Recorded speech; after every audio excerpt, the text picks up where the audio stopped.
going to call to order the regular meeting of the Nashoba Regional School Committee at 6 p.m. on April 30th, 2025. If you would, please mute. You can rise if you'd like to do the Pledge of Allegiance. I pledge allegiance to the flag of the United States of America and to the republic for which it stands, one nation, under God, indivisible, with liberty and justice for all. Thank you all. So moving the agenda forward, we have citizens' comments next, and I've received no notification for citizens' comments. So we're going to move right beyond that, and the next item on the agenda is to move into executive session, and I'll lean on Amy for that motion. Okay. I move to enter into executive session at 6:01 p.m. pursuant to M.G.L. Chapter 30A, Section 21A2, to conduct strategy sessions in preparation for negotiations with non-union personnel or to conduct collective bargaining sessions or contract negotiations with non-union personnel for salary ranges. If an open meeting may have a detrimental effect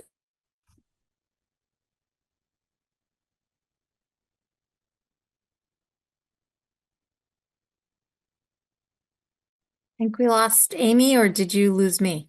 No, Amy froze. body, and the chair so declares. Hi,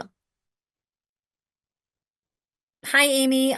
You cut out in the middle of your motion. Can you hear me now? Yeah. All right, I'm going to go ahead and make the motion, everyone, because her connection is unstable. So Yeah. I move to enter into executive session at 6:02 p.m. pursuant to Mass General Law, Chapter 30A, Section 21A2, to conduct strategy sessions in preparation for negotiations with non-union personnel or to conduct collective bargaining sessions or contract negotiations with non-union personnel. Salary ranges. If an open meeting may have a detrimental effect on the bargaining or litigation position of the public body and the chair so declares. The chair does so declare. Executive session will include the school committee, Superintendent Downing, Director of Human Resources, Jessica Murdoch. The committee will reconvene to open session at the conclusion of executive session. Do I have a second? You can Second. second that. Alita, was it John maybe? Did you second that? Shondor.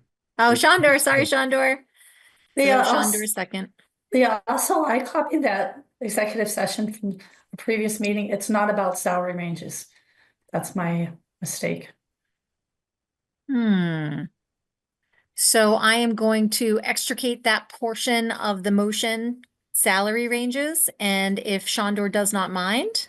Do not object. Okay. Thanks, Alita. So, let's take the roll call vote, or let's see, Shondor. Yes. Myself, yes. Sharon. Yes. Amy Vessels. She said yes. Robin. Yes. John. Yes. Lindsay. Yes. Scott. Yes. And Amy Cohen. Yes, sorry about that. Yeah, I'm sorry, Amy. You got frozen up. Okay. All right, everybody, we are in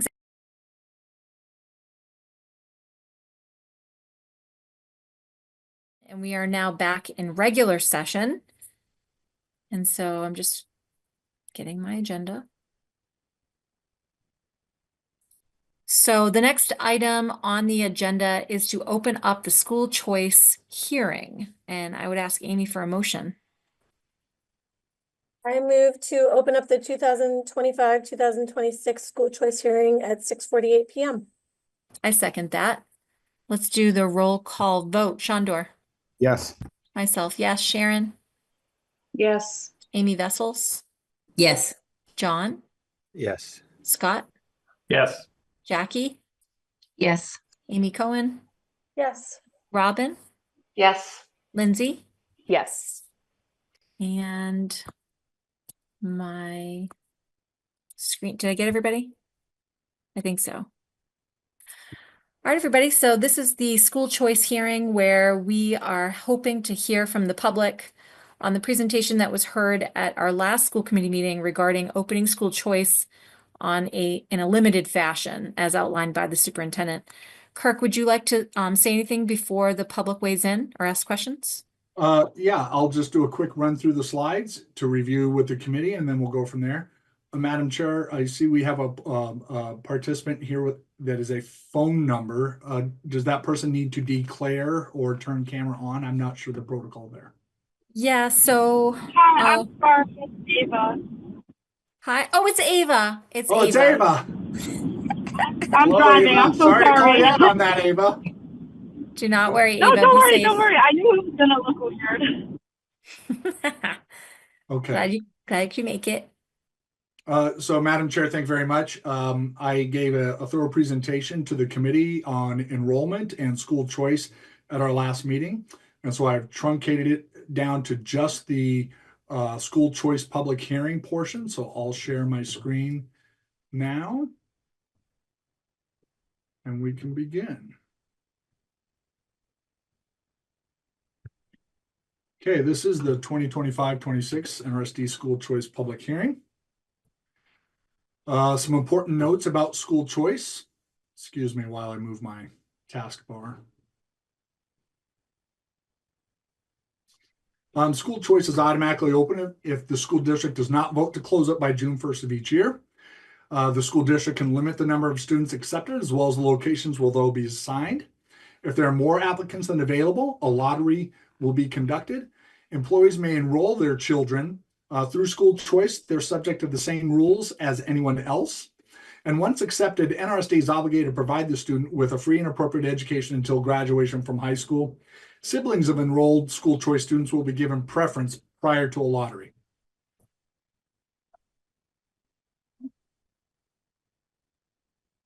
Technology snafus. This is the historical receiving sending trend for the school district. And you can see that since we decided to open up school choice again, those numbers have been increasing steadily.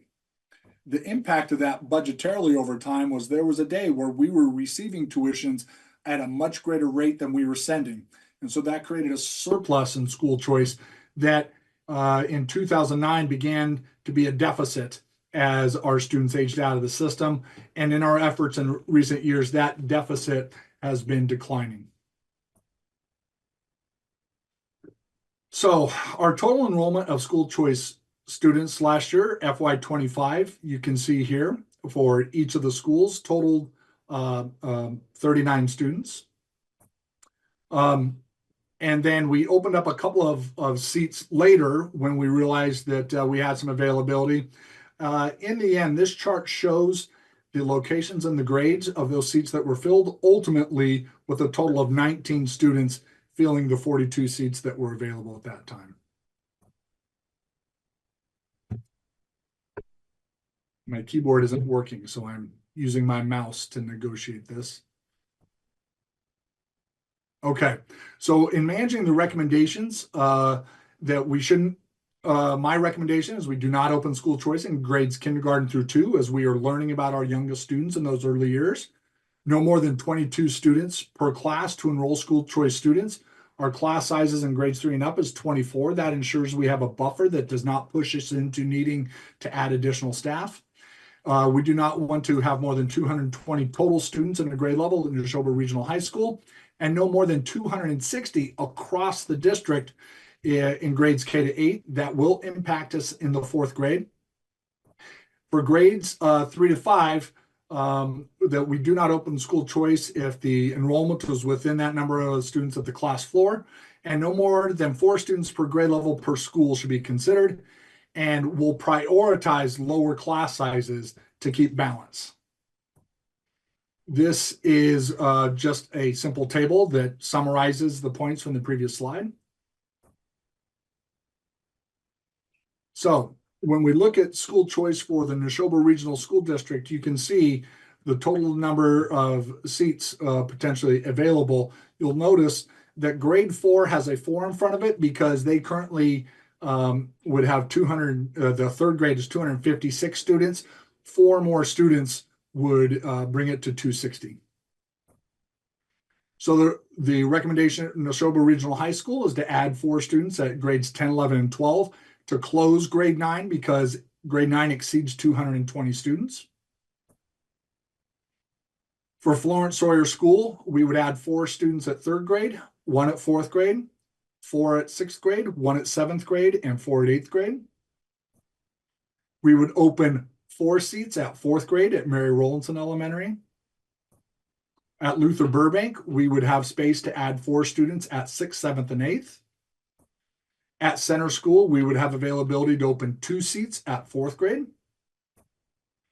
At Hill Middle School, we would have availability to open grades 6 and 8. 7 would be closed because it is within that bandwidth where we would not add students. So those recommendations are summarized here. Is that we at Florence Sawyer School, we close grades kindergarten 1, 2, and 5. Mary Rowlandson Elementary, grades kindergarten 1, 2, 3, and 5. Center School, grades kindergarten 1, 2, 3, and 5. Hill Middle School, grade 7. Nashoba Regional High School, grade 9. The remaining, you'll see the grade level, and parenthetically is the number of students that was summarized in the slides that I just gave to you. Note the last slide. Grade 4 will be capped to accept only 4 students for the entire district. Currently, you would see 4 4th graders at Mary Rowlandson, 1 at Florence Sawyer, and then 2 at Center is a total of 7. But we cap it at 4 so as not to exceed 260 students. And so that language is captured here in the motion. So option 1 is to partially open the school choice program. So you move to withdraw from the areas, grade levels I recommend we close, and move to participate in the areas presented here. And you can simply make that motion to approve opening school choice as presented this evening to simplify that. If the committee's wish is not to participate in school choice at all, you would do option 2 to withdraw entirely from the school choice program. And that shall conclude. I will say that if approved, applications will be opened beginning this Friday, May 2nd. The deadline for submission would be May 29th by 12 o'clock. A public lottery, if necessary, will be held Friday, May 30th at 10 o'clock a.m. in the school committee room at 50 Mechanic Street in Bolton. Any applications received after the lottery deadline will be filed on a first-come, first-served basis if available. In other words, if somebody applies, say, at the beginning of June, and those seats were not filled, we would take that applicant. However, no applicants will be accepted after June 26th, 2025, so that we can begin planning for the next school year. And Madam Chair, that shall conclude the presentation. Thank you so much for that, Kirk. Appreciate it. All right, so I just saw a question pop up in the chat. Do I see that person in the Zoom meeting? Oh, yeah. So Yeah. I think, is it Mr. Sanabria? Are you able to come off, or rather unmute and just ask a question? Okay. I'm not seeing anybody else from the community in the Zoom, so we'll just wait a second.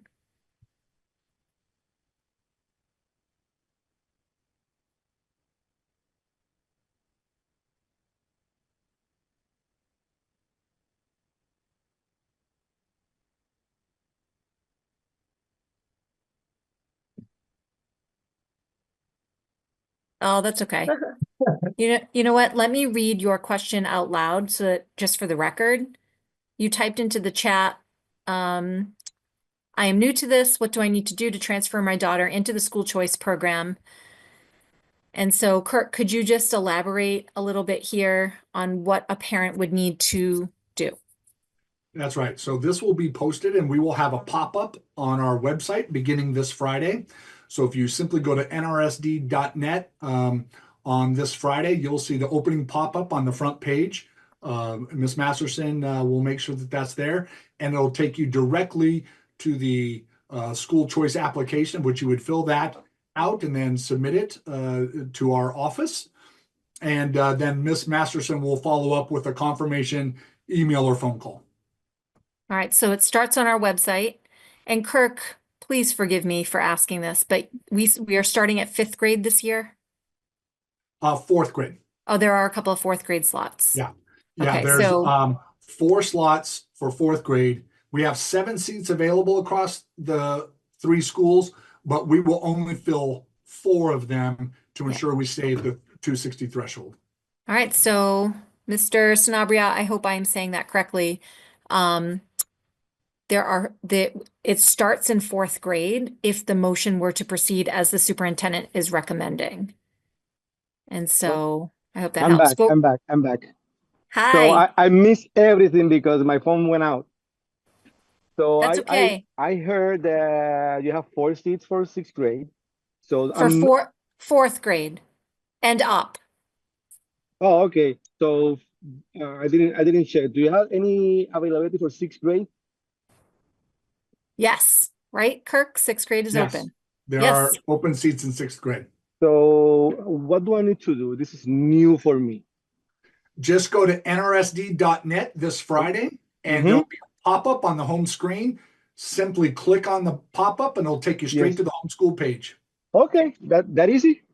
That is easy. it. Perfect. There's an Perfect. application there. Okay, perfect. Enjoy those burgers. I'm sorry. Don't apologize. We're all hungry. We are hungry. Been a long day today. Thank you. All right, so Thank good you. luck with that.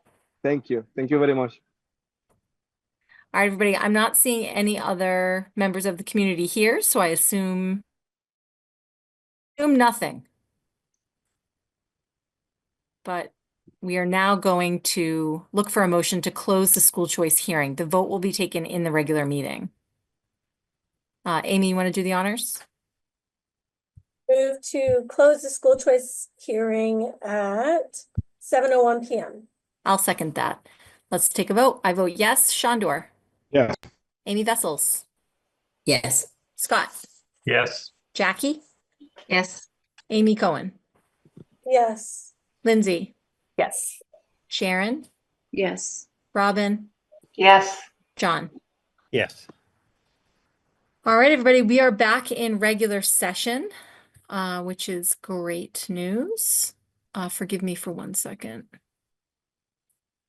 Weird. All right, so we're going to move on now to the consent agenda. And Mr. Sanabria, you can leave the meeting at this point if you don't mind. And you can watch us on YouTube, which is a very popular thing to do at dinner time. Leah, I removed him. Oh, you did? Okay, thank you, Alita. Appreciate it. All right, so the consent agenda is up. It's quite full. Amy, why don't you give us a motion? I move to approve the consent agenda of April 30th, 2025. I'll second that. Is there any discussion on the consent agenda? Anything you want pulled out? Go ahead, Sharon. I have still some questions about policy JH. Can I ask those questions now or? Yes. Okay.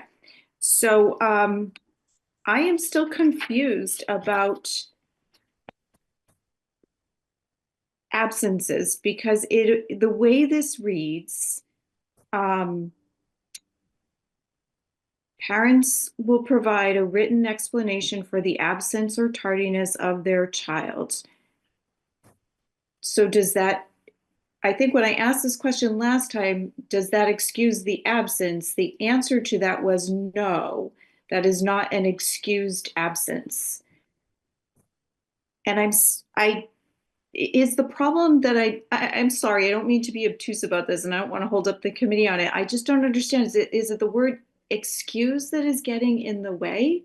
Like, what am I doing when I'm calling in and saying, my child will not be here today because they are sick? Well, the first thing you're doing is you're notifying the school so that operationally, we know that. B, in the event that you weren't home, we don't send a well check to the home to check on the student if they don't arrive to school. So operationally, that's a good reason to call into the school always and check in there.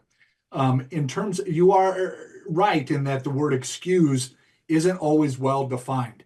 And so the fact of the matter is it's absences that count.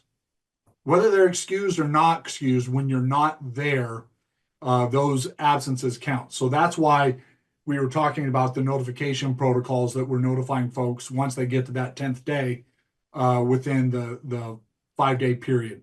Our practice has been to do that monthly, and we're going to work with principals on how we tighten that up.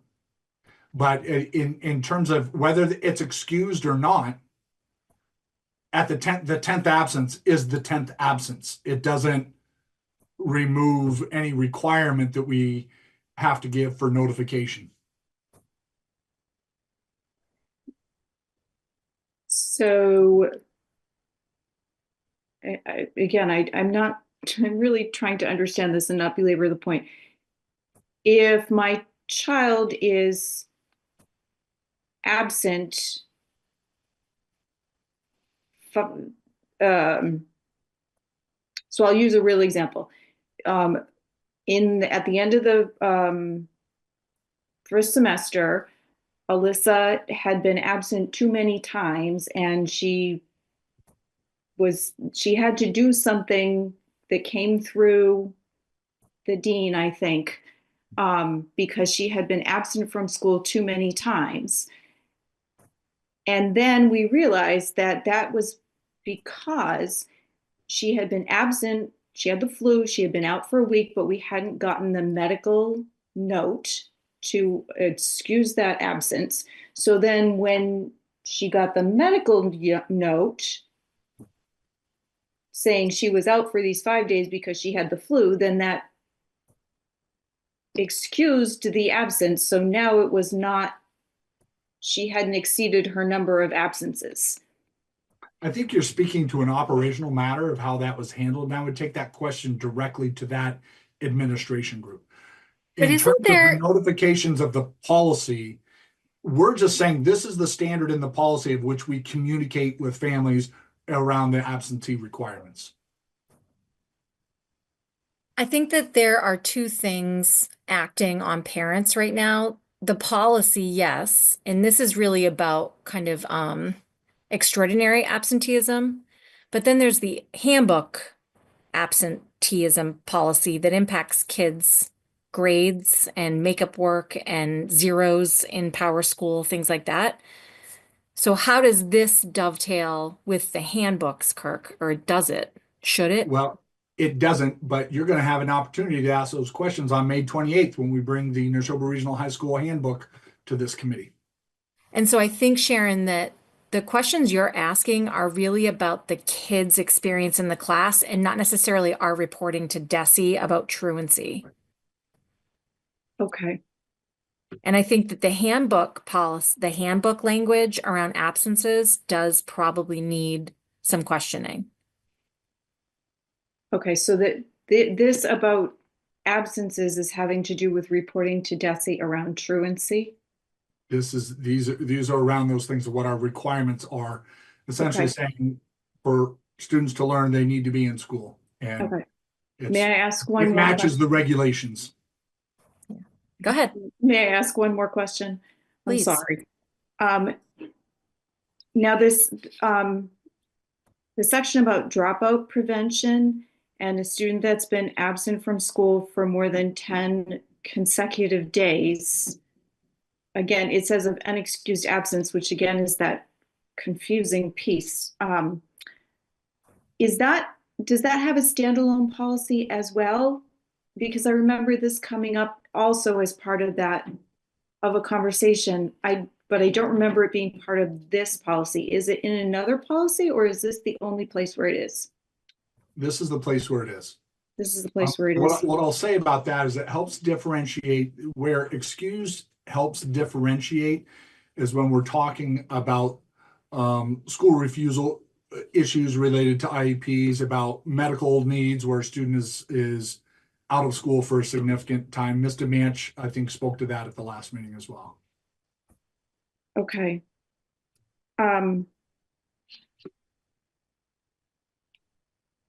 So this, but again, this dropout thing is related to how it is reported to DESE and not how it is managed by the district. I'm not quite sure what you're asking there, Ms. Pock. We are required to report absenteeism to DESE. We don't report whether it's an excused, whether it's a not excused. We report absences.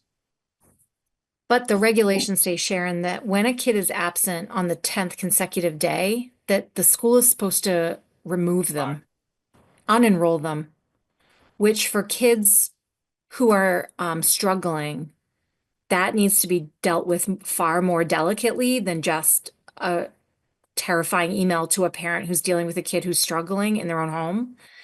And so I think that's where Roanne got involved at the last meeting. I asked the question, you know, if you have a kid who's engaged in kind of this school refusal routine and the parent is like struggling to get their child to go to school, they shouldn't get a cold email from the school saying your child is being removed. And Roanne said, definitely not. That is something that we are going to work on and continue to be sensitive about. However, the regulations, I think, Kirk, say that on the 10th consecutive day, the child should be removed. Because I know in some schools, we just have kids who decide to go to work or move. And therefore, there needs to be a cutoff moment where the school takes that kid off the rolls. Right. So what you're saying that this is falling now into operational, so it's not something that we have purview over, or Yes, I'm feeling really uncomfortable with the way this is written. Why? I am really uncomfortable with you know, a child who's been absent from school for 10 consecutive days can be unenrolled. If that were implemented as it is written, 2 of my children would have been unenrolled from the district. Sorry. Yeah, When I- Jackie. So this came up in conversation with a few things, right? So Sharon, the way that I think collectively the policy subcommittee thinks about policy versus the values, the mission, and also the operational spirit of Nashoba as a district, that the operational part, the values and the mission are separate from the policy to some degree, because policy is just making sure that we're meeting the guidelines and the expectations, whereas like the everyday activities, you can't really capture that in a policy, I guess, is a really not very articulate way of saying it. But I understand your concern.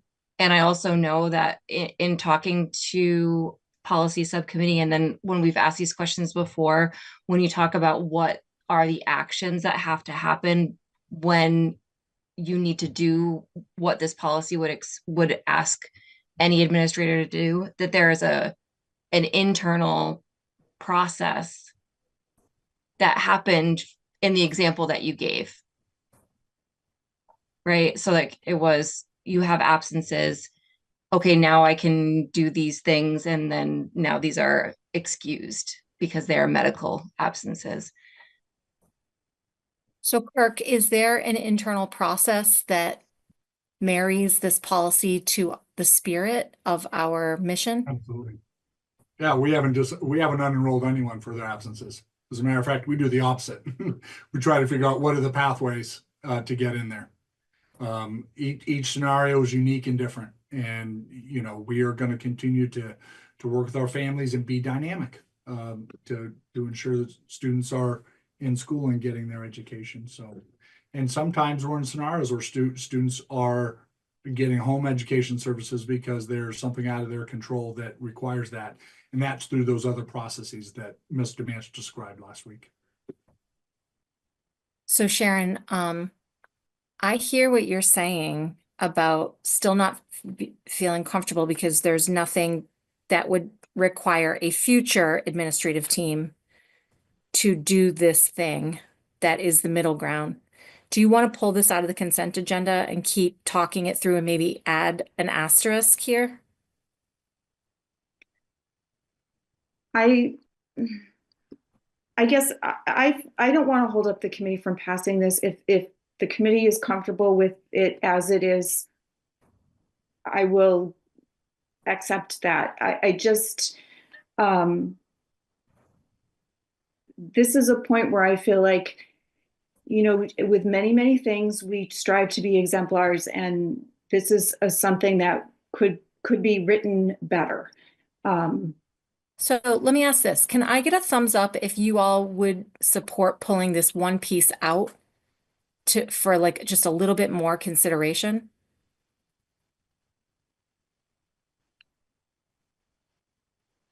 I would. All right, guys. What do you think, Jackie? No, I think it's the same, the times that we've come to conversations about this, it feels like a bigger conversation than just this one policy. What I will say is this policy memorializes the regulations. Whether we vote it or not, we have to follow the regulations. Correct. So I just have one question. Yeah. In the red line version of this, there's notes that talk about DESE's minimum requirements for policies and protocols. But that's not reflected in the cleaner version or whatever. So like, I'm just confused as to why those are there, or if that is what we should be paying attention to when we're looking at the handbook, and perhaps that's what addresses Sharon's concerns. Amy Vessels, can you speak to that note at the bottom of this red line?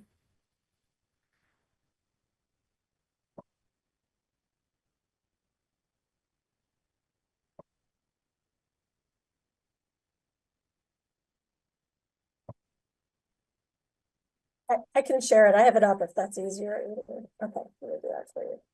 But I think this would bring us back to the conversation when we get to the handbook about crosswalking and making sure that what things like Amy and Sharon are illuminating right now, that these are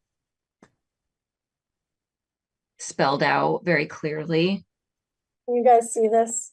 Yep. So these notes here, I haven't seen something like this on other policies that we've reviewed. And so I didn't know if that was the policy committee's attempt to. No. What are these? Those are notes that MASC included in the red line version, and this happens from time to time, but it's not common. And so it just is referencing, I think, to our point, there's the DESE minimum requirements, but then there's also this operational and also, you know, just care and concern for our students, that our handbooks are effectively speaking to this.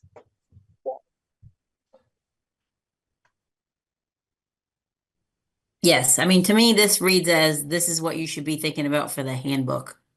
These are the things that should be considering for how it should be handled operationally. To be implemented. Because it says the following items which are most appropriate for inclusion in student handbooks. Yep. Shondor. Yeah, I'd like to separate this out so we can remove the notes because they shouldn't be part of the policy. Well, when you go down here, they're not. I think this is the version that doesn't show the red lines, right? But this is the final version, so they're not actually on there. Okay. So Sharon, I'm gonna ask you one more time. Would you feel more comfortable pulling this out of the consent agenda? We can discuss it maybe on the same conduct at the same time as the handbook discussion? Or do you want to push the policy forward and then just make sure that the handbook discussion reflects some of these notes? I'm okay with letting it go forward, and recognizing that this policy is meeting the minimum requirements, I guess, of what is expected. And I guess, would like to state clearly that I think that we can do better than just that. And I know that we do, but I would like to see it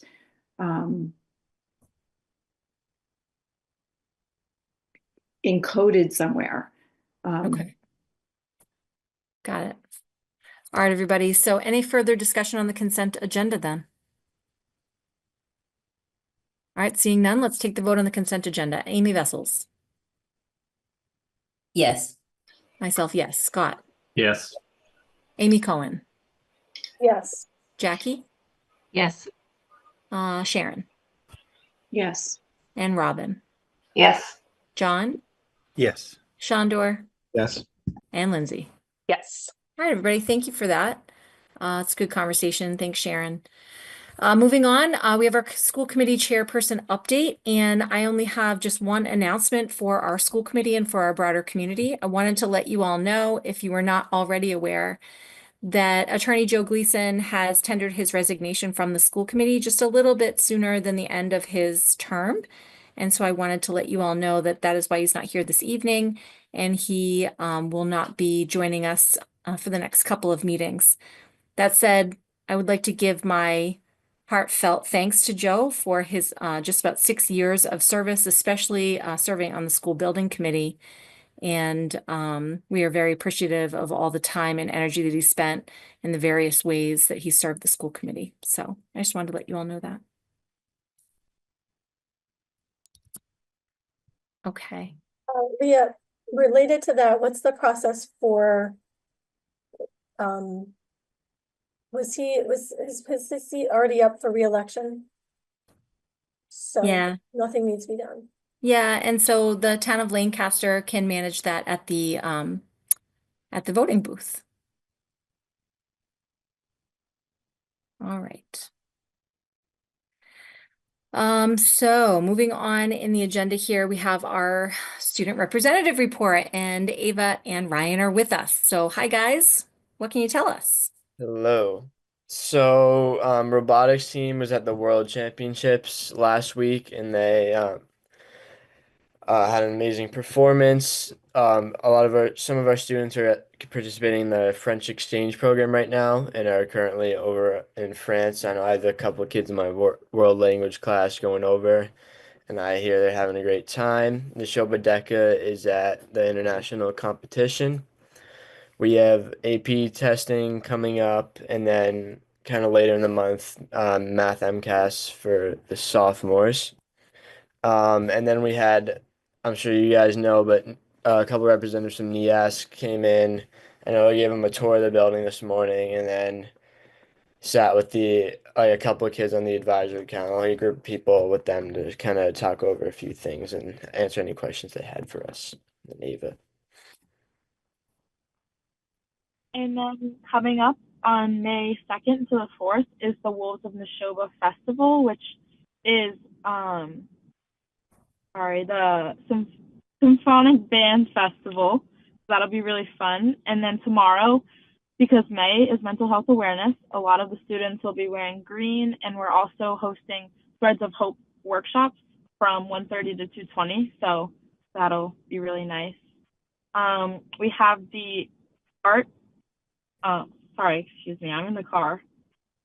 We have the art show coming up on May 6th. So you'll get to see a bunch of art that a lot of the students have made.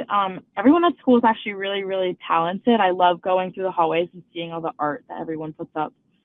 Yeah. And then on May 12th, we have Nashoba versus Clinton for the baseball game. The tickets are $5, and all students and children under 5 are free. It's at Polar Park. And yeah, but also to add on to the NEASC meeting, there were 5 volunteers from a bunch of different schools, and they kind of just came to talk to us about questions they had, like what school environment is like, what are our thoughts on learning styles and the way that teachers teach, and what do we think could be improved. And I honestly think that it was a really great meeting because it's pretty much all students talking with adults, and everyone was just really honest. And I think that what came out of that conversation was really helpful, especially for all of the other adults that were there to kind of bring into their schools as well. And yeah, I just really liked how it worked. I just want to add one more thing. Ava and I, as part of our Massachusetts Association of Student Representatives, on May 3rd, there's like another kind of assembly. It's not finalized whether that'll be over Zoom or at Framingham High School, but we've been kind of working with other people in different workshops for that day and presentation. Awesome. Oh. Good luck with that. Thank you. Ava, gosh, correct me if I'm wrong here. I'm going out on a limb. But when you went to the State House, I think that the next meeting we had, Ryan was with us, but you weren't with us. Did you share out about that experience yet? Oh, I don't think so. Guys, So can you loved just it. That explain was to us a so little bit of, tell us a little bit about what that all was. Maybe people don't know what it was. Remind us, and then how did it go? Yeah, of course. So it was Student Government Day. Myself and Winston Zhao, another senior who's on school council with me, we both went, and he was my alternative. So he got to do kind of like his own thing. And then I sat in this big chamber. It was so cool. It was like, I don't know, it felt so professional. And I was kind of quote unquote role playing as Senator Kilcoyne, or Representative Kilcoyne. And I had my special seat where she sits, and we got to hear from like the president. It was another student who's also on Mazur with us from Framingham High. And we had like vice president, all of them, they all spoke. We got to hear from a judge who talked about her side of the legislative branch. And then I actually got to debate on a law that I actually wasn't expecting to debate. I almost didn't write a speech. I wrote it the day before. And the law was on the use of technology in schools, and it was kind of proposing safe use. So a bunch of people got up and they debated whether they were for the law or against the law, and it was really interesting to hear from other students and their other opinions. And then we all got to vote on like how they do in real life, and it was really awesome. And it was just such a great learning experience, just to learn about government and see how it works. And yeah, it was awesome. It was actually really awesome. I think that that opportunity should be open to everybody. I really hope Ryan gets to do it next year, because I think he's going to love it. And shout out to Mr. Kaiser. I think he was the one who chaperoned you that day. He loved it too. Awesome. So we really appreciate, as always, all the different programs that you guys are engaging in to elevate student voice around Nashoba, but also around Central Mass and the state. Yay! Yeah. Good job, guys. So fun. Awesome. And you're setting such a good example for all the kids who are going to come behind you. So, Thank you. Lindsay, what do you you. think? I think it's amazing. What an incredible opportunity. I don't remember that being something that we had growing up. I know we did some small things like within our classes, but no, I think that is amazing. And I hope someday I will see my daughter up in that same position. So very, very well done. Thank you. Any other questions for the student report? All right, guys. So as always, we thank you for keeping us up to date, and remember to bring us anything that the students need or want. And good luck on AP exams. I'm sure both of you guys have 1 or 2 scheduled. Thank you. Oh, thank you. All right. So keep it on moving here. We have the superintendent's report, and I'll pass it off to Kirk. Thank you, Madam Chair, and thank you to the committee for the opportunity tonight. We're happy to report we've had a robust field of applicants for the center school principal position with 27 applicants, and we sent invitations to 16 to come in for their initial screening interviews, which I'll be hosting tomorrow with my team. We look to advance 5 to 7 of those folks to our panel interviews. We'll have our community school visits and community opportunities on May 12th and 13th. And I hope to make an announcement by Friday, May 23rd, pending negotiations. I do want to throw a shout out to the Center School community. We had a number of people that filled out the survey information around core values and wants and dreams about their principal. And we had about 10 of those people show interest in wanting to participate on the committee, of which, of course, we can't have everyone, everyone participate. But we were able to get some feedback from our school council. They reviewed the information that was submitted from the community, and the school council put forward 2 names, 1 school council member and 1 community member at large to join that pool. I'm holding back on the names at the moment because I don't know if they have been given their notification officially yet. So forgive me for that. But for those who put their names forward that would not be able to participate, please stay engaged in the process, as you'll have an opportunity to see the candidates when they have their open forums via Zoom on the 13th. The next piece is always an eagerly anticipated announcement that's rather quick.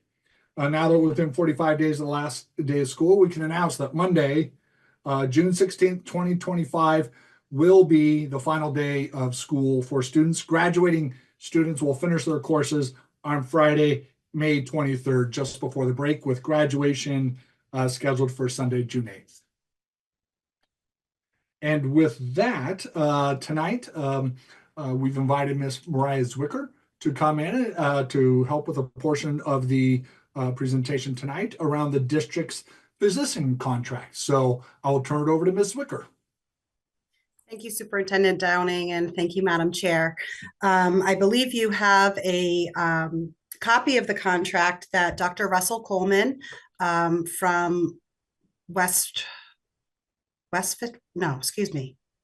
from pediatric, from the Office of the Pediatrics.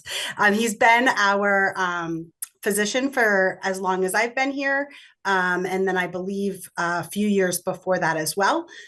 His salary was budgeted in the health and wellness budget of this year, and he has agreed and is eager to join us again. Personally speaking, he has been wonderful, very attentive, very speedy to work with, and I'd like to open it up to the committee if there's any questions regarding the contract for Dr. Russell Coleman. Madam Chair, if I could just add one piece, is that Of course. Several years back, there was a question around the stipend that's given to Dr. Coleman of $5,000. And so annually we check if that's the appropriate amount, and Dr. Coleman has confirmed that. Oh, Great. Did you want to take questions on that, Mariah? Sure. Go ahead, Chandra. This contract says 6,000. I was just going to say that. I didn't want to cut anybody off, but this year we had budgeted for $6,000. Pardon me for misspeaking. Yeah. That's what he agreed to, and I feel as though that is fair and appreciative of his services for us. Thank you for that, Chandra. Thank you, Chandra. I got ahead of myself. Any other questions on the school physician contract? All right, we can keep it going.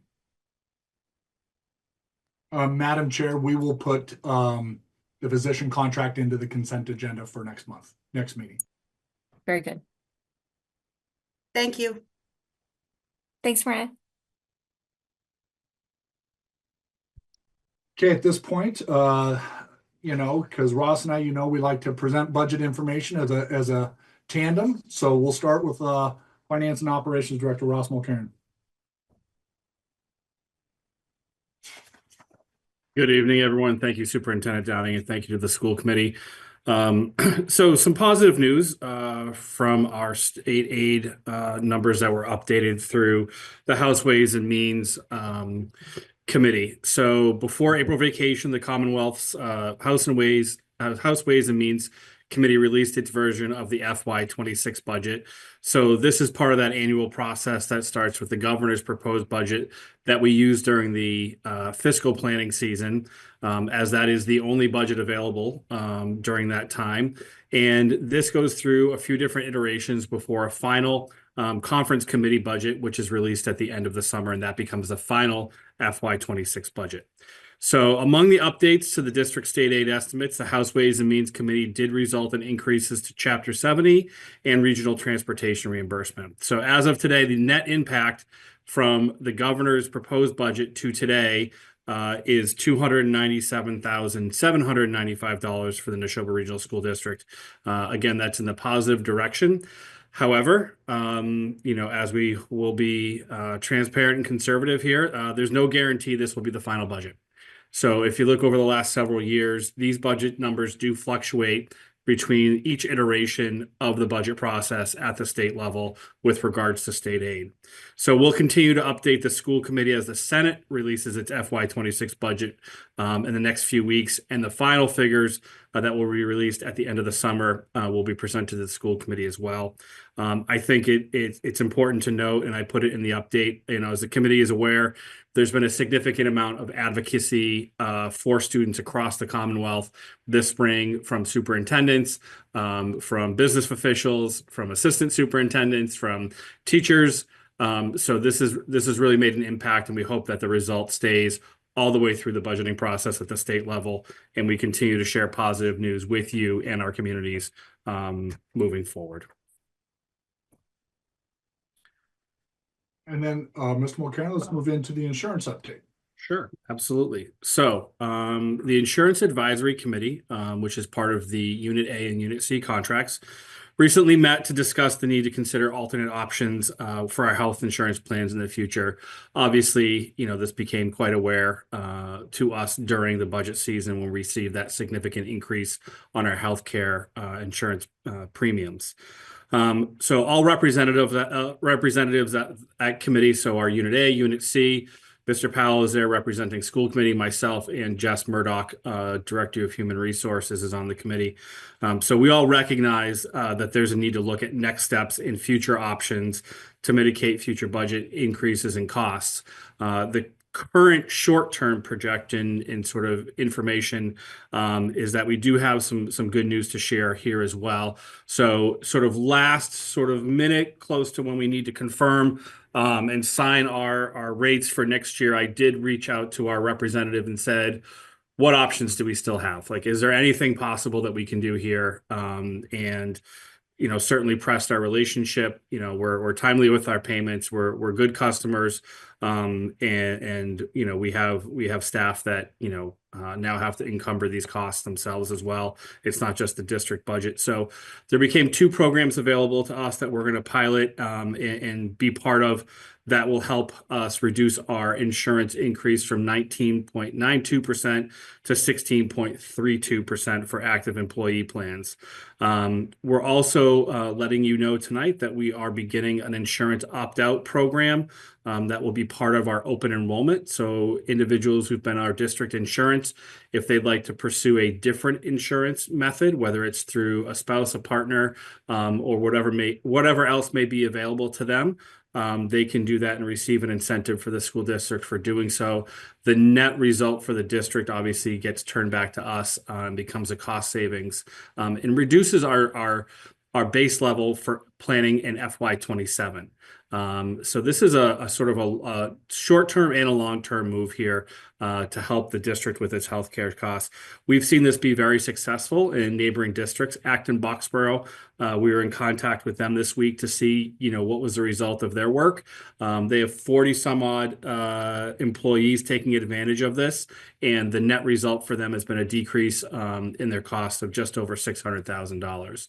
They're on different plans. They have a different number of employees. However, I think what it shares and shows is that there's a willingness on the employee side, and we can see that there's a benefit on the district side as well. So thank you for allowing me the time to update you on these two important financial matters this evening.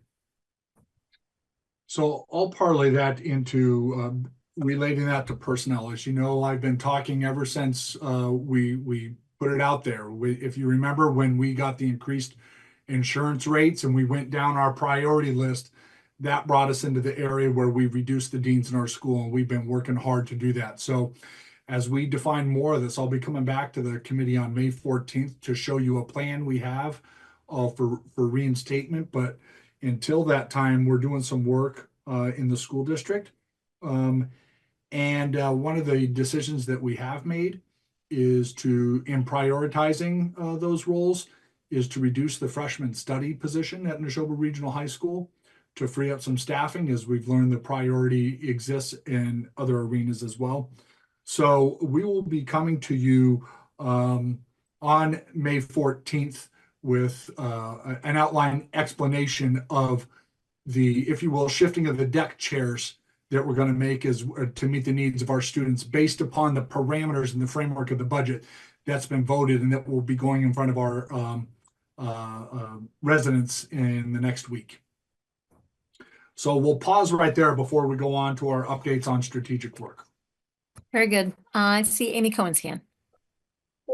So I guess, can you just remind me how this works, since we've already voted on an approved budget and now we've learned about changes to revenue sources from the state?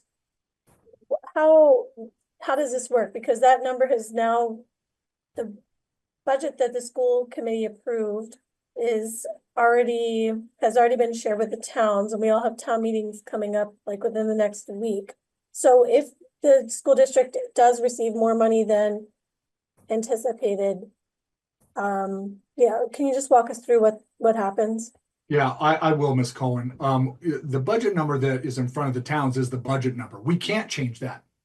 If we change that budget number at all, then we'll find ourselves in having to call another town meeting and with potential of going into a 1/12 budget scenario. So there's no mechanism currently that you would change the budget for that. The decrease, the insurance benefits that Mr. Mulcairn talked about would be a decrease in estimated benefit costs. And then when we talk about Chapter 70, potential Chapter 70 increases, those will come back to us from the state next year and fall into the general ledger. And when they fall into the general ledger, as Ross gives updates to Budget and Warrant Subcommittee on the operations, you would see reflections throughout the year on those return funds. Is that really just going to end up increasing our E&D balance at the end of the day, essentially? I'll let Mr. Mulcairn speak to that specifically. What I would say is, as of today, April 30th, there's no guarantee on any of the state aid numbers that have changed. We build our budget based off the governor's proposed budget, and things will change with the Senate release and the final conference committee. There's no guarantee on anything for our FY26 budget at this point, other than the budget that we've built. So all fair points and questions. Ms. Cohen, what I would reiterate is this is updated information, but not final information, and that's why we'll continue to update the committee. And then obviously the citizens of our member towns can continue to watch school committee or look at the materials to get the updates on that information.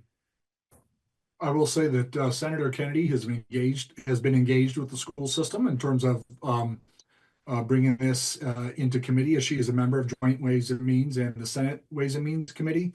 So we should be hearing about the Senate budget shortly, of which once the Senate puts their budget out, they go into conference committee, they haggle their different budgets, and we ultimately get a budget number in July. I bet Ava could really do a great job in that seat too. She could role play that. I just want to, I'm recognizing a couple of things that you said, Kirk. Thing one, I want to say thank you to our legislators because they are working hard to increase local aid that we so desperately need. So I do hope that that comes through, although I recognize it may not. The other thing that I recognize is that you're saying that if we are to acquire a little bit more money for the next fiscal year, the budget that we have before the towns, that you could potentially bring one or more of the deans back into their position, we could realize those positions back into our schools. So Chapter 70, any state aid doesn't really have an impact on that because that's not something that we can necessarily count on a solid number today. What we can count on is where we are looking internally in the district to look at positions that we could potentially shift or change, as well as the insurance, the reduction in insurance costs, we can apply towards the return of those dean positions. Because as we reduced those positions, it was because of the increased costs and health benefits that brought those positions below the priority line. And so it's my position that if we're going to realize some savings and benefits, that should return to that degree those positions. And we'll come with an explanation on that on May 14th as Mr. Mulcair and I need to crunch the numbers on that. Any other questions? And so I just want to make it super clear for everyone who is heading to town meeting before May 14th, that the number that is being presented to them, this is the number that we believe we need to run the public schools for Nashoba. If there were to be increased, I mean, the other thing that I want to point out and remind everybody of is that every single year we borrow from E&D to make our ends meet.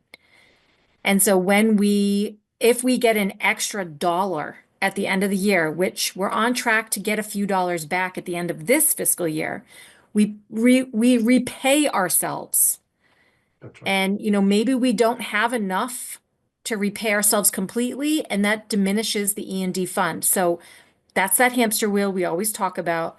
And so anytime the school district has an extra dollar, it can go back into that fund that we borrowed from. And so, this is not us asking for more money than we need at the town meetings. I hope Correct. that's clear. That's correct. Okay.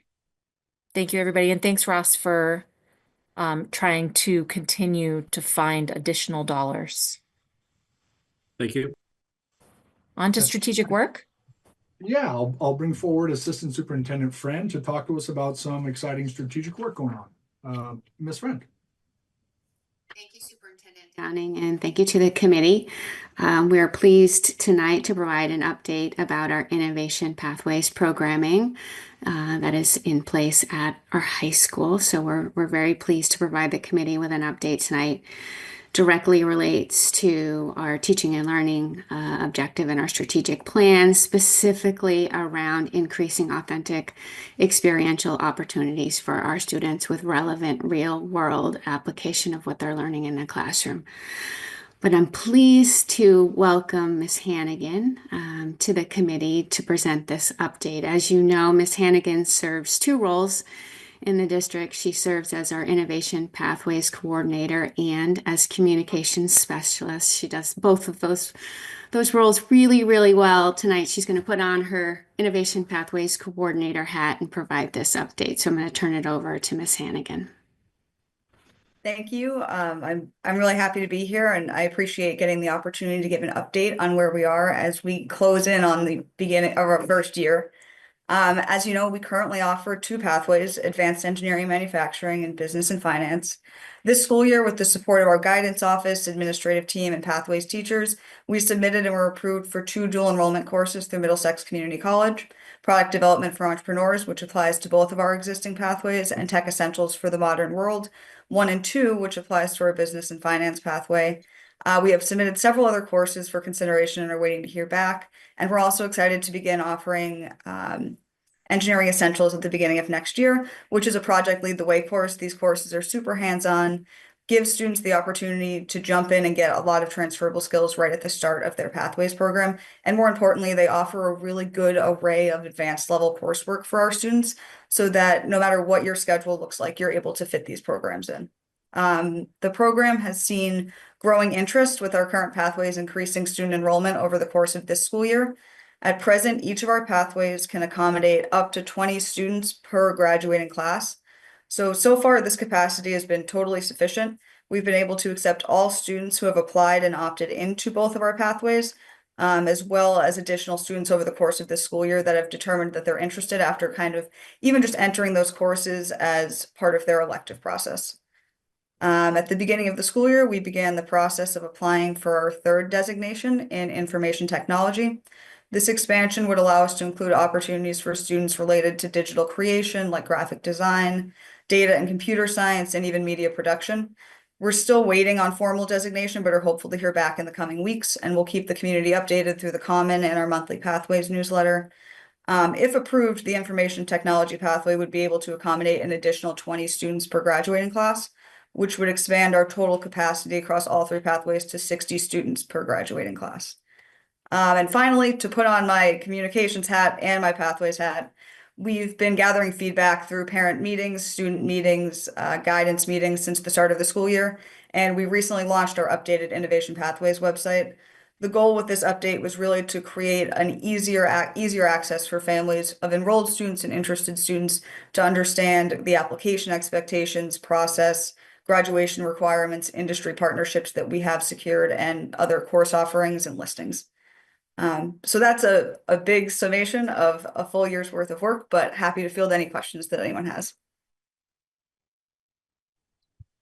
That's awesome. Thank you so much, Bridget, for being here and for giving us that great update. Thank you. I think we can open it up for questions if anybody has any on the strategic work. All right, Kirk, I'm not seeing any. Is that the conclusion of the superintendent's report? Yes, that shall conclude the report. Thank you to everyone who came out tonight to join in that presentation. Yeah, thanks, Bridget. Thanks, Laura. All right, everybody, we're going to move on to new business, and that starts with the Dear Jay advisory volunteer calling. And I wonder, Jackie, do you want to potentially cue this up and make the announcement? Yes, absolutely. So for newer school committee members and our community, so the school committee has a resource that is really an amazing resource, and that is in our Dear Jay advisory board. Because it is an appointed advisory board, we need to identify interested members to participate, and putting the call out now ahead of our upcoming June meetings when we would identify and vote in Dear Jay members for the 2025-2026 academic school year.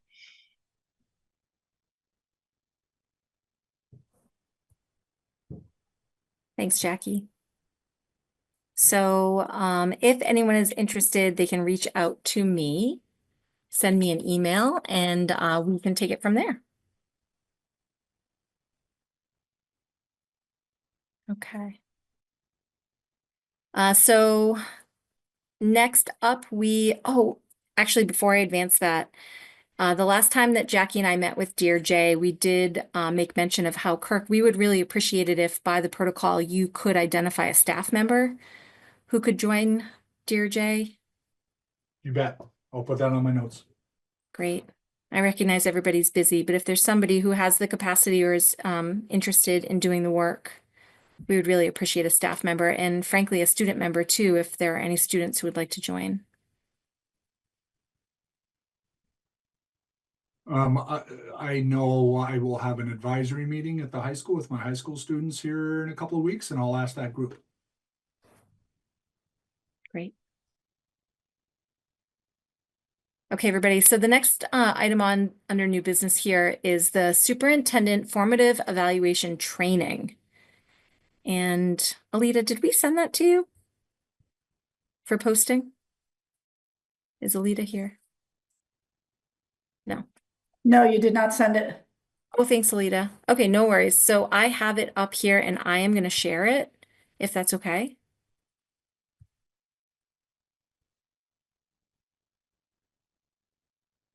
So everyone, please forgive me as my sharing skills are a little rusty. Can everybody see the Google slideshow? Awesome. So whenever I do this, I really lose a lot of your faces. So forgive me if I don't see your yellow hand up, just yell out and you can feel free to participate. So I'm just going to cue this up, and then Sharon is going to kick this off for us. But the personnel subcommittee, one of our goals is to make sure that the school committee is completely versed and feels comfortable in taking part in the assessment or the formative assessment of our superintendent as he seeks to meet the goals that he laid out at the beginning of the school year.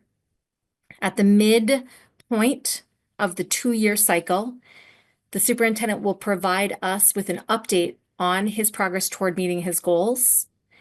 And we then give there's a session where we can provide him with all of our verbal feedback. And it's a rather informal conversation where we just kind of take advantage of that presentation to say to our superintendent, ask him questions or provide him some feedback, redirect even if the committee thinks it's necessary. So this presentation is meant to just make sure that the committee understands what the evaluation cycle is all about. And Sharon, I think you begin, so please take it away. Okay, so as Leah was saying, we are at now the midpoint of the evaluation cycle. It's called the formative assessment at the middle point. And it is our opportunity for a formal check-in on progress towards the superintendent's goals, to provide feedback and that course correction if it's necessary. So what we have put together is these slides are a training. They're intended to be a resource and hopefully to promote full participation of the committee in the evaluation process. Can you move to the next slide? Okay, so here's the visual. We are at that midway step, the formative assessment. And I thought we had actually removed the dates from that, but I guess we didn't. So if everybody could just be patient with me for one moment, Sharon, I don't think that this is the most up-to-date one. Okay. So hang on, everyone, as I toggle between all of my accounts. I think I might have the most updated one, Leah. I think I have it. I think I have it right here, but you guys tell me if I'm wrong. April 30th. Well, this has today's date on it, so that it's promising. All right. So just as a reminder, the work of the school committee falls into 4 main buckets or areas of responsibility. The first one being to oversee and approve the annual district budget. The second one being conducting negotiations between the staff and the district. Third being establishing district policy. And then the fourth being to hire and evaluate the superintendent's performance, or hire the superintendent and evaluate his performance. Next slide. And so the evaluation process is the way to ensure, or a way to ensure, continuing progress towards the overarching goal of improving student outcomes and student experience. So in this visual format, we're building from the bottom of the pyramid, which is the strategic plan, forming the basis for all of the work and all of the initiatives. The implementation of the plan begins with the goals set by the superintendent, and then also through school committee goals and through the school improvement plans. And then the superintendent's goals going up the pyramid inform the administration goals, inform teacher goals, with the ultimate goal being everyone working together towards student achievement. And this is an ongoing process where you will never reach the end or be finished with this. We're always learning, we're always changing, we're always growing in service to our children. And Leah, I think I'm going to pass it now to you for the next slide. So you guys perhaps know that this is a 5-step evaluation cycle. The cycle of inquiry for all educators, including our superintendent, starts with setting goals, and eventually we will assess to what extent our superintendent has met those goals. Kirk always jokes that he feels privileged to be the only one in the school district who gets to be evaluated completely publicly. But you are an excellent sport, Kirk, and we appreciate that. So right now it says we are here. The formative assessment happens at the end of the first year because Kirk is now an experienced superintendent. He's in a 2-year cycle. And then the summative evaluation, which is the final point of this particular cycle, will happen in May of 2026. So you guys, this is just review. You remember that in, I think, October or the beginning of November, Kirk brought his goals to us and we approved them. He has a professional practice goal. He actually has 1 professional practice goal.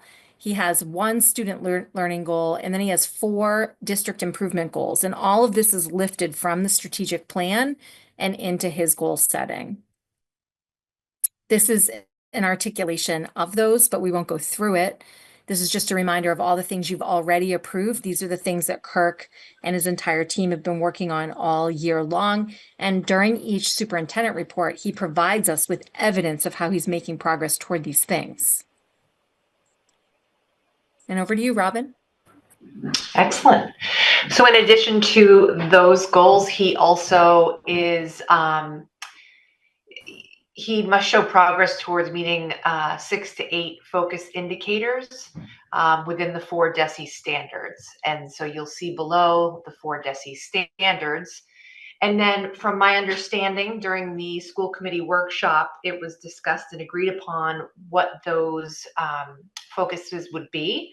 And for all the newbies that are just looking at this for the first time, if you go on to, I think it's on page 11 of this slide, there is a link that is for the DESI educator evaluation site. You can click in there and get a better understanding of what all of these mean. And I did it myself, and it is very, very helpful to kind of do a deeper dive on what Kirk's striving for. Over to you, Lindsay. All right, bringing up the caboose here, but no less important. So step 4, this is the formative portion of the evaluation cycle. So this is the mid-cycle step. This is the opportunity for us to make sure that everything is on track and we are working in the right direction, and also for the school committee to provide some feedback. So in this step, the superintendent's role is to present the progress made towards those goals. The presentation will be made and available in that public meeting that Ms. Chairwoman mentioned in May of 2026. Our role is to develop an understanding of what the progress is made on each goal, along with the 4 standards, and then provide verbal feedback if there are any adjustments that need to be made during the public meeting. And then here is where we have our feedback survey. So this is where you can provide feedback to the personnel subcommittee. Here we go. So this is where you can provide feedback to let us know if this was helpful, if we did a good job with this training, what additional information we can provide for any next, actually, I guess 2 years from now. But as we move forward with this process. And then I think the last slide is the one with our resources. So this is also just a helpful summary of the different resources you can use as part of this process. I especially found the last one, examples of common types of evidence by indicator, very helpful. So definitely worth checking out for anybody who is new, as Robin mentioned, like myself. So guys, that was a very quick snapshot of what is expected of you as school committee members to engage in this superintendent evaluation. Kirk is going to be giving that presentation at the May 28th meeting. It's on the planning calendar. If you would, can you guys all go into the chat? And I think the link that I just dropped is the connection to the survey.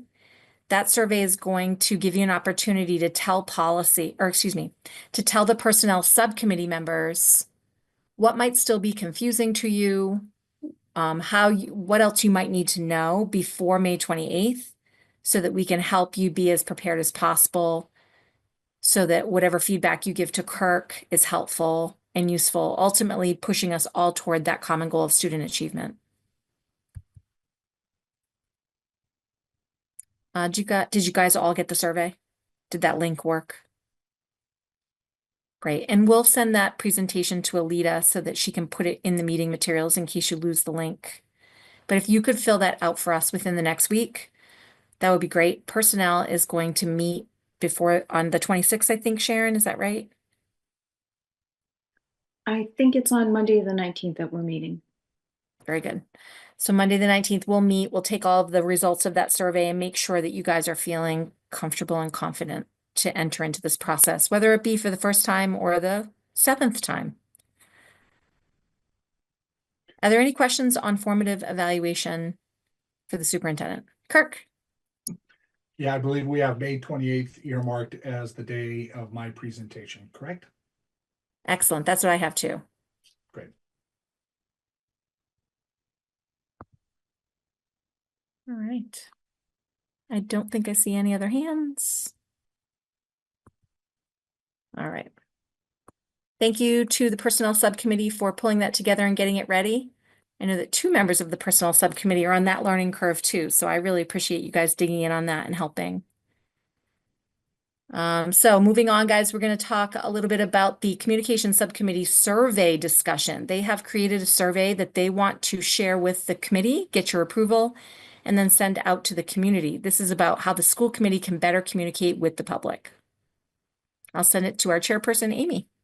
Great, thank you. So one of the goals that the communication subcommittee set for itself this year was to review the accessibility of information on the school committee's website and ensure it's up to date.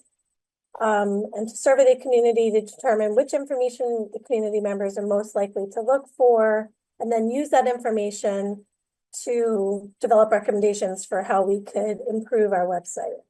So we spent a few meetings we took a survey that the communication subcommittee developed last year or the year before that and modified it to fit these goals. So the link has been shared with all of you. And Leah, do you want me to share my screen and go through it, or?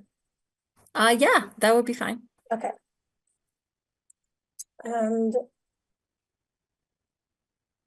can you all see my screen? Hold on. Yes. Okay. So this briefly explains the purpose that I just shared with you. And it tells respondents that the survey should take about 5 minutes to complete. I actually think it will take less than that, but just in case somebody puts a lot of effort into it, could be a whole 5 minutes. The first section, we typically in previous surveys have collected information about which town respondents are from, just so we can make sure that we're getting a representative sample, what school the person's children attend. And in these instructions up here, we've asked families to complete 1 survey per family, even for families with multiple children in the district. So respondents can check more than 1 school. This question, are you able to receive regular communication from the district in your preferred language, is really just to collect some data on how accessible information on the website is in English. And this is a question that we asked in prior years about what mode you prefer to consume information, read, listen, and watch. And this may have been what prompted the podcasts to be something that was under consideration by the district.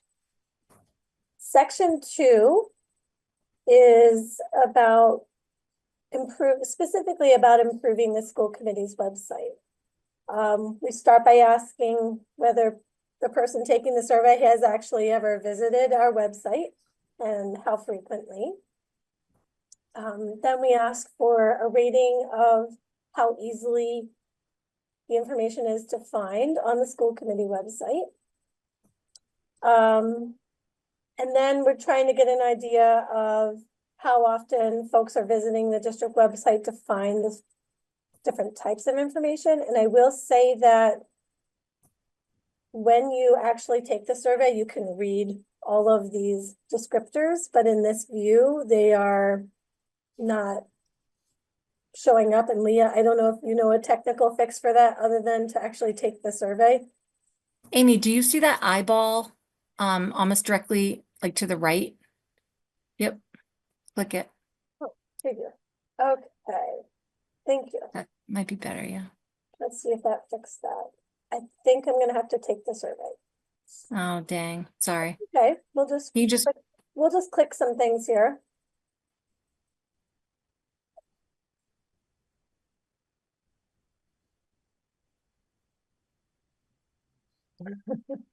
Okay, so now we can see all of these categories for how often do you visit the district website to find the following school committee information.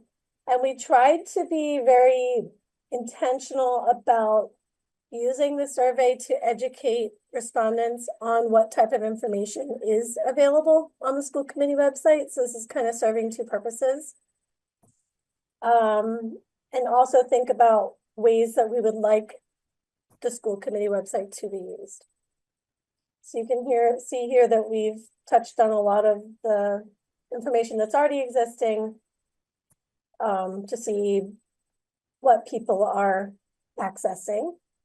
And then we tried to kind of ask the question differently. In an effort to inform the possible reorganization of the school committee website, please let us know what information would be of most interest to you. And we gave three choices: very little value, valuable, or extremely valuable. I think I'm gonna have to check something up here to be able to to be able to advance through. Hold on. I'm just gonna quickly okay.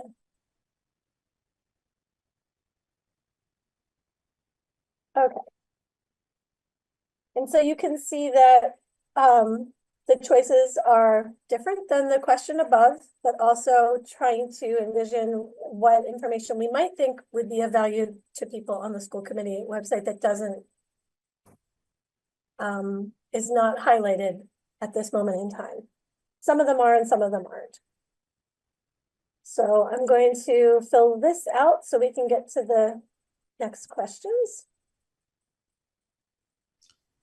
You can just scroll. There's no more pages. Oh, okay. Well, too late.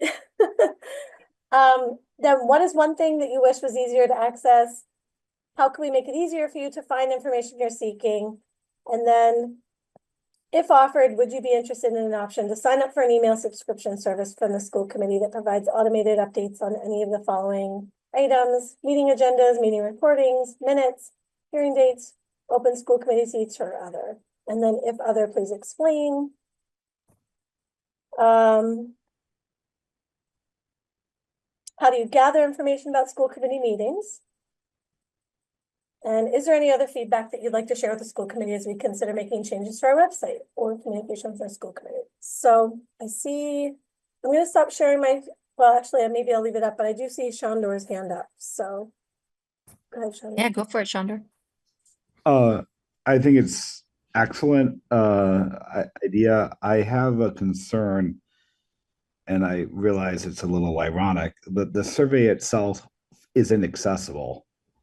In particular, Google Form tables don't work with screen readers, and it's only in English, and the reading level in some of these questions is pretty sophisticated. So if you struggle with written English, it could be very hard to follow the form.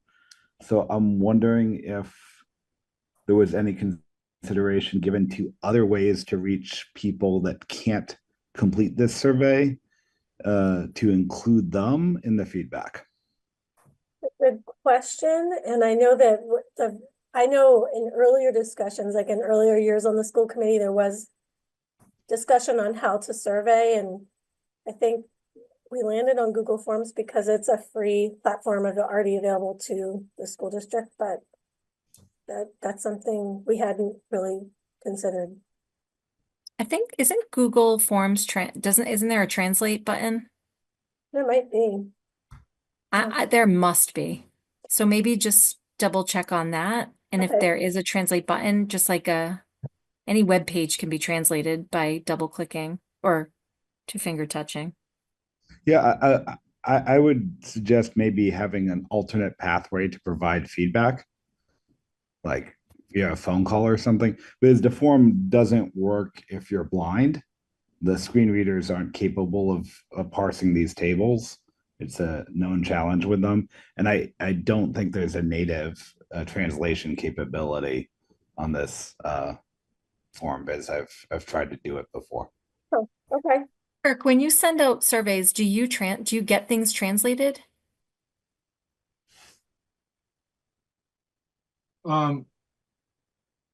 Yes, we subscribe to a service called Lexicate that helps with that. I'm not sure in this particular form and that would be helpful. I would ask Assistant Superintendent Friend if that is helpful in this regard. That's a very high cost solution, however. Assistant Superintendent, what do you think on this? I mean, the challenge is real. We do work to translate all of our surveys into our family's identified language. It's time consuming. So we either use Google Translate and then create the survey after using Google Translate to translate all of the questions and all of the potential responses. Or we use the service that Superintendent Downing had mentioned, which is Lexicate, which in an ideal form is the preferred service because it's translated by native speakers. So there is a cost associated with using Lexicate, but it would definitely be an option. We can certainly provide the committee with the spoken languages of our families. We have that information. I see. I'll have to follow up with you guys after this on and the chairperson and explore that further. But, I see Jackie's hand. Go ahead, Jackie. I also wanted to ask about the accessibility. I know with the SMORE updates, it's really nice because there's a translate button that automatically flips things. So I know that the right questions have been asked. The only other thing that I wanted to just maybe recommend is on the first page. You want me to share my screen again? No, it's fine. Okay. So preferred is a funny word, and so I would just recommend maybe that moving from preferred language to in an accessible language, because that just feels more inclusive and appropriate. And then the last question is, what mode do you prefer to consume information? You can only choose one, and I just would want to capture, as someone who reads and listens, that some people may want all three or one. That makes sense to me too, yeah. I think I can figure that one out. Okay, so and if not, I'll go to, I mean, it sounds like we might be modifying the way this form is set up anyway, but Amy, I wonder if we could, before the survey goes live, if we could translate into, so have the survey translated into the languages that we know are spoken in the district, so people can select a survey in the language that they're most comfortable with. And then if the language, if they're preferred or they're what the way they would like to receive the survey isn't translated yet, an option to ask for that. It does not address the accessibility for people who are blind. yeah. But Well, I we think can think about that. Chandra had a good suggestion, which is to offer an alternate method for providing feedback, which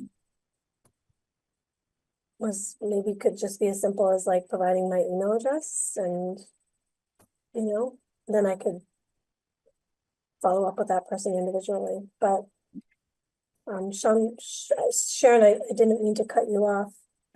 Was that?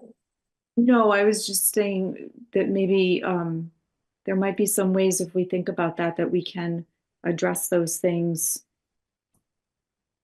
proactively before the survey goes live, that don't involve cost. I don't know how to do it yet, but okay. maybe we can figure that out. Chandra, did you have another suggestion? Yeah, I just wanted to clarify maybe my suggestion. I don't necessarily think we need to go to the expense of having the survey itself translated, but presumably we're sending out communication about the survey. If that communication is translated and alternate ways of giving us feedback are provided, I think that handles everything. Like for all I know, we don't have a single blind constituent, and worrying about solving for that when we don't have it seems kind of pointless. So just as long as we provide people some other mechanism to give us the feedback that we're not communicating with them well, that would meet my concerns at least. Okay. Well, Leah, would if the school committee approves the survey, then is that something that would get pushed out through Perks Common? Yeah, that's ideal. We'd work with Bridget on getting that pushed out using our tools. Okay, and so that message is already, because it's in a platform that allows for translation, that would solve the issue that Chandra was just. Yeah, I think my recommendation, the points have been heard. Let's workshop it offline and to solve some of those things. Okay. Yeah, I mean, I'm looking at the Google form right now, and I was able to 2-finger touch and get translate, and I can get it in any language. And so I think that there are ways to do this just through Google Suite, and I'm not even logged in. And I can show you what I did, Amy, so maybe we can talk about it offline. Perfect. Okay. So that's the survey that is making progress towards one of the goals that communication subcommittee set for itself this year. And then I guess if this does get approved by the school committee, we would take the information and use it to do our work for the next year of working towards coming up with some recommendations for revamping or improving the school committee's website. Are there any other, is there any other feedback for the communication subcommittee? All right, I think that's pretty great. Thank you, Amy. Thank you, everybody, for your comments. Amy, do you want,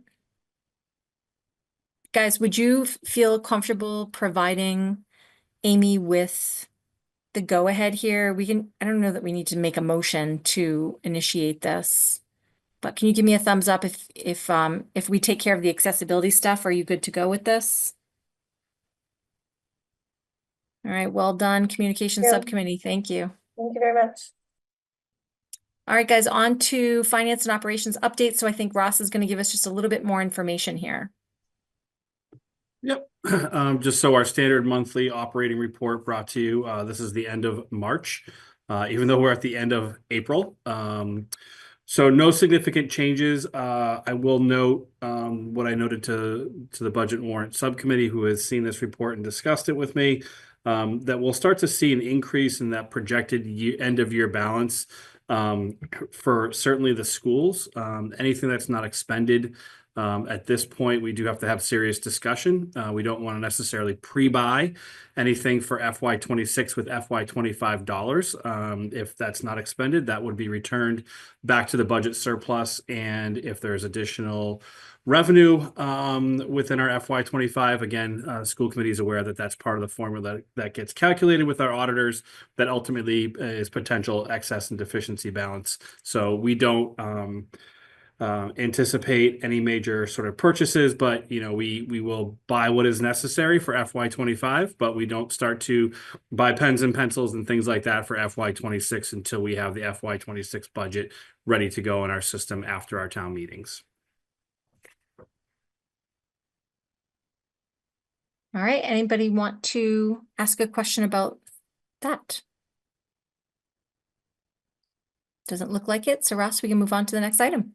Yeah, I know that I believe Ms. Masterson has shared motion language with you, but this is an annual process with regards to ensuring the school committee appoints a treasurer.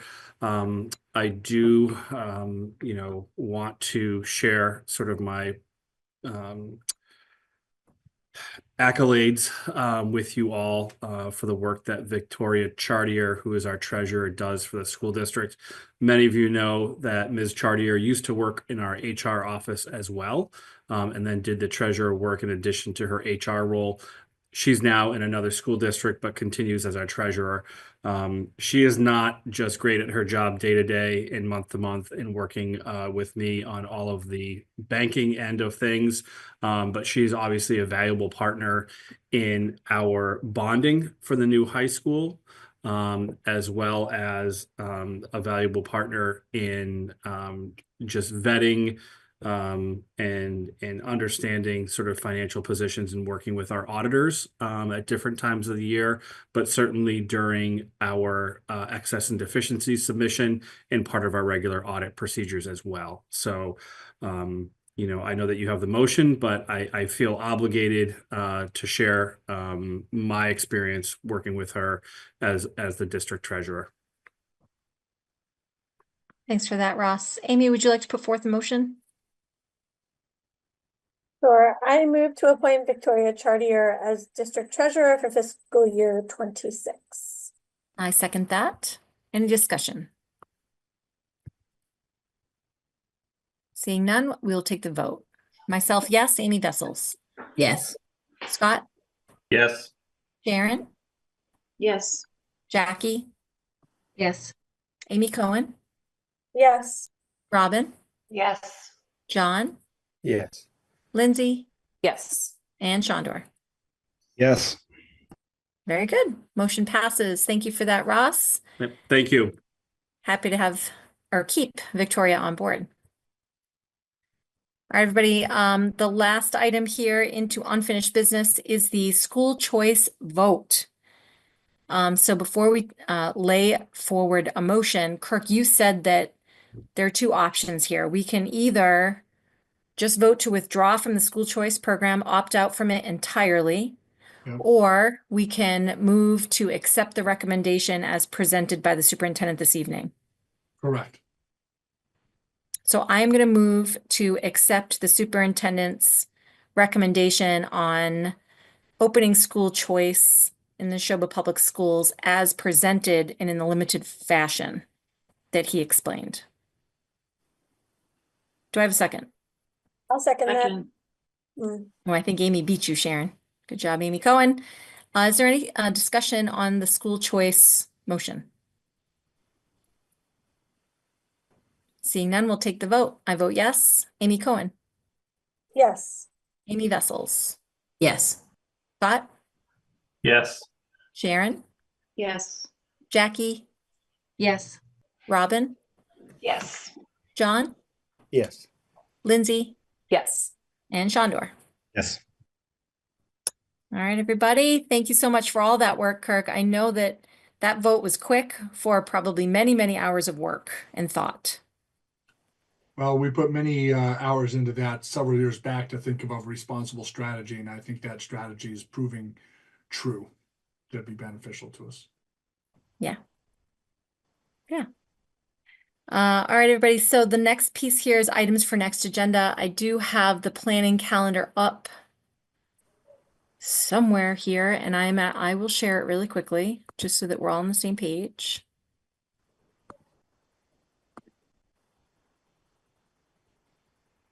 So you guys can still see the parking lot is here. Oh, one thing that I wanted to mention is that we did have the NEASC update here in the parking lot, which Ryan and Ava spoke about in their student report. The NEASC update was moved from the parking lot to, where did we put it, Kirk? You just had it there. You just had it. Ah, right here. Yeah, 14th. So we will hear from Kirk on that. Just FYI.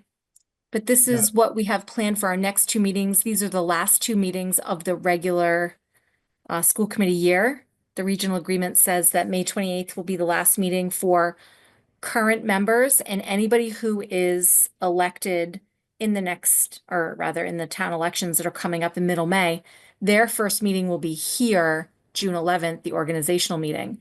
And then school committee always has the summer off until the workshop, which is in the end of August, just FYI. Anything that you want me to add to the planning calendar or something that's missing?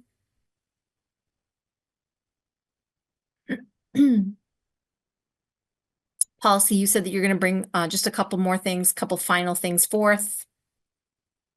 All right. So that means that we probably need a second reading here on the 28th, Amy? Yes, it's just one policy. Excellent. I don't know if that's going to work. Anything else, guys? Oh, you're kidding me.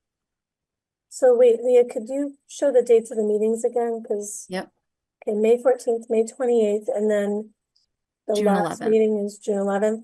So this, Well, that's the first meeting of the next school committee. But we're, you know, it's just the next meeting for most of us, but okay, what do you want, what do you think? Should we follow up online on the timeline for the communication survey? Because I would really like to try to get that on one of these agendas before this school year ends. I agree. Yep. Let's chat about that and probably wrapping Kirk on that strategy. Okay, thank you. I can't see any of you, so just jump in if you have anything to say. All right, I think it's pretty full.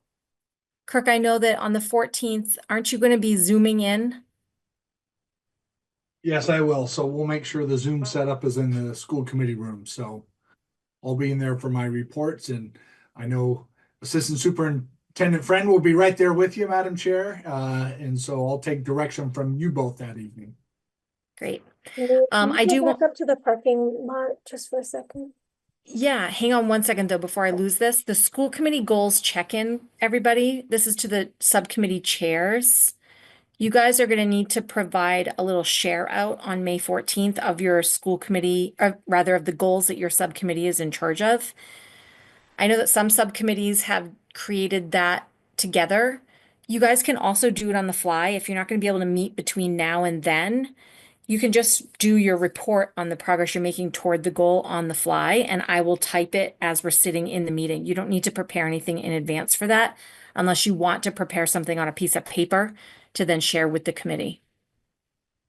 Okay, so parking lot. So you can take off the communication subcommittee survey, Excellent. I think. And, Yep. This was specific to the high school, but that is actually going to be wrapped into a presentation that Dr. Boynton is going to give at, I think the 14th, on the 14th. Yeah. This unenrollment protocol with the 10-day absence, that's something we marked here so that we can put that in, push that into the handbook discussion also when Dr. Boynton is here.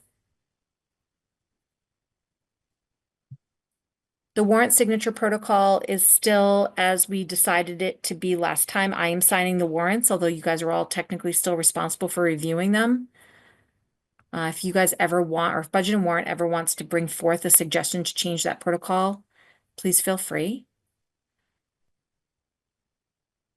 This school council, school improvement plan timelines piece was that policy that we pulled out because it's something that Kirk is still kind of discussing with his team. So we'll leave that there for now. And while we're discussing school improvement plans, we're advising our principals that they'll come give an FY25 update on May 28th. Got it. And the only other thing that was left on there was a guidance update. Is that, where did that end up landing?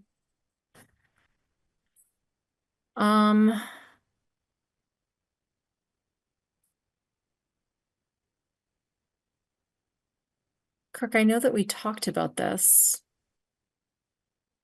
that it wasn't necessarily a guidance presentation, but what Kirk and I talked about at one of our meetings, in trying to get at the spirit of what you were requesting, Amy, was about how can we, or when can we integrate some sort of presentation or notification or some sort of family university touchstone where we can help parents understand how kids transition from level to level, how kids choose their classes, what kinds of classes kids should be choosing, what are the complexities of the schedules.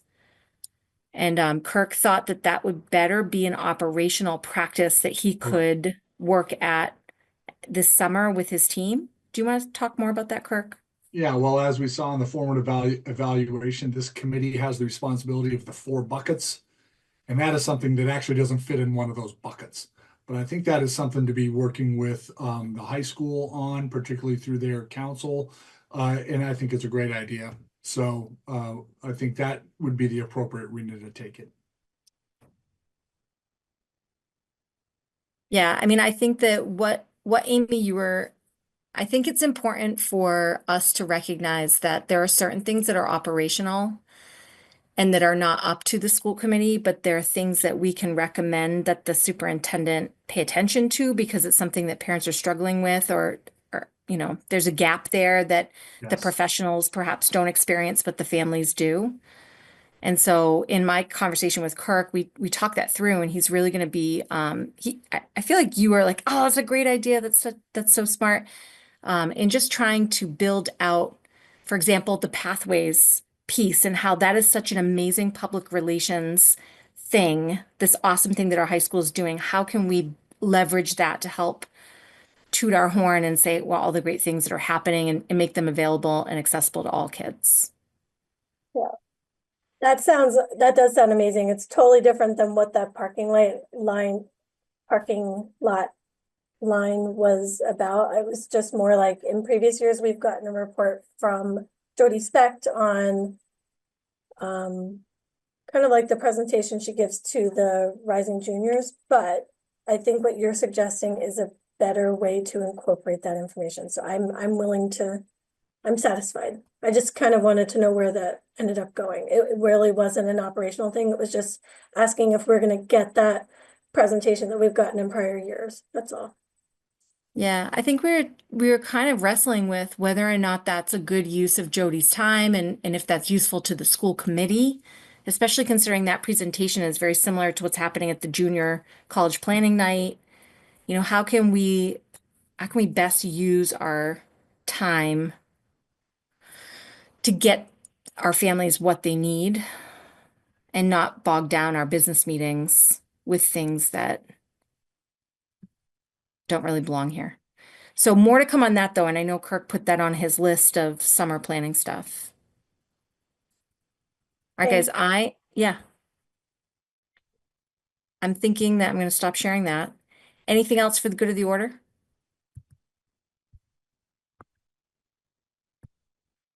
All right, managing all the tabs is epic. Just making sure we're good to go. The only thing left here is to adjourn, and I will move to adjourn now. Do I have a second? Second. Good job, Jackie. Let's do the roll call. Myself, yes. Jackie? Yes. Amy Vessels? Yes. Scott? Yes. Sharon? Yes. Amy Cohen? Yes. Robin? Yes. John? Yes. Lindsay? Yes. And did I? Chandra had to step out because he had to leave the room that he was in. Okay. So that's it, guys. We're adjourned. Thank you so much for your time and energy. Good night. Good night, everyone.